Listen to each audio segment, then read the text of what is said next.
سلام عليكم، ازيكم وعاملين ايه؟ أهلا وسهلا بيكم في قناة عالدغري وحكاية جديدة ومعرفة جديدة. كل ده بأسلوب سهل ومبسط. ما تنسوش المتابعة بقى واللايكات الجميلة، ويلا بينا. كتير مننا بيشوف السما كمكان آمن وهادي، بس الحقيقة إنه ورا كل رحلة طيران ناجحة في تاريخ طويل من القصص. قصص عن كوارث غيرت شكل العالم، وألغاز فضلت محيرة المحققين لسنين طويلة. النهاردة هنغوص في بعض من أكبر وأغرب حوادث الطيران في التاريخ. طيب خلينا نبدأ بالرقم ده 583. تفتكروا الرقم ده بيرمز لإيه؟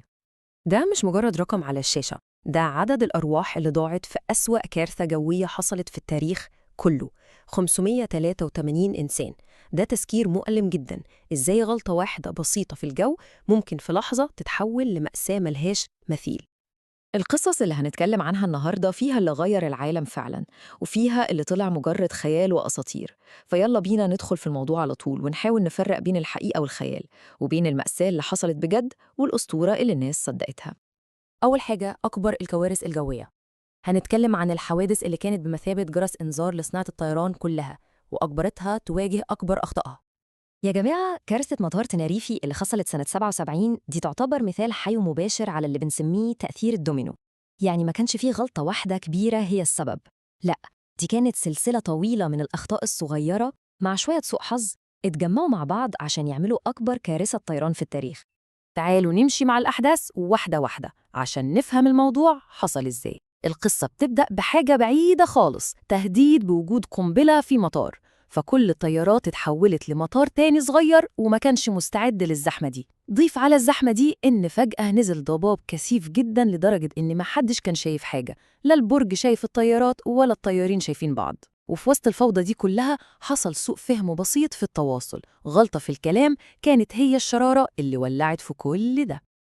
والحقيقة إن مش بس تنرفي، لو بصينا على حوادث تانية كبيرة هنلاقي نفس النمط.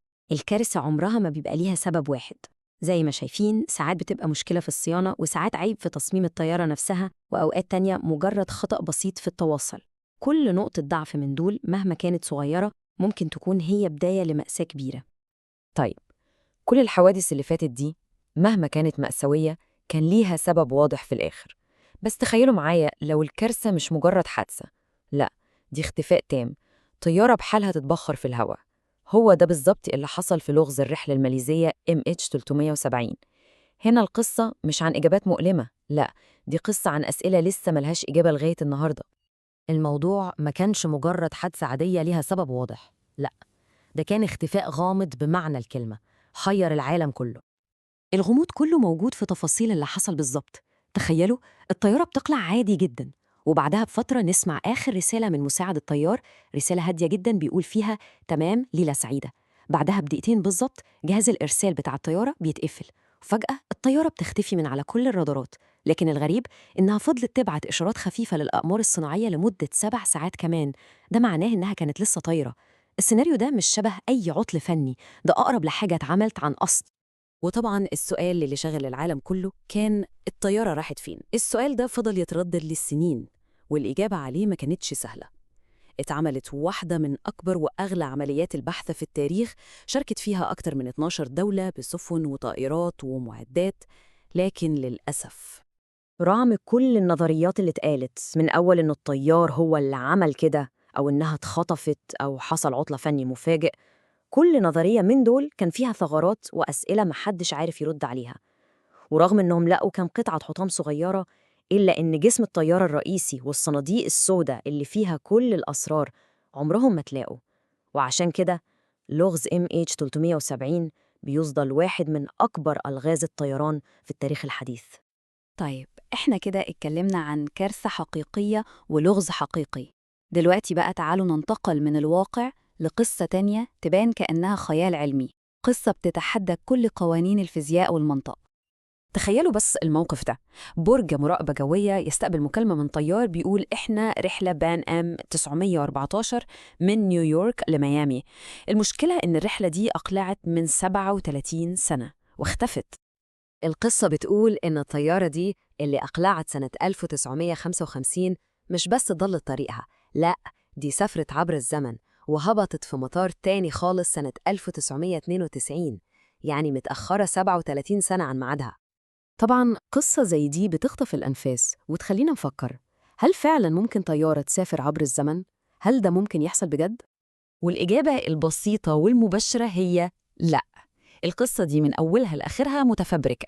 في الحقيقة القصة دي ظهرت لأول مرة في جورنال اسمه World Weekly News سنة 1985، والجورنال ده كان معروف بقصصه الخيالية المثيرة، يعني القصة كلها اتكتبت عشان تبيع نسخ من الجورنال مش أكتر.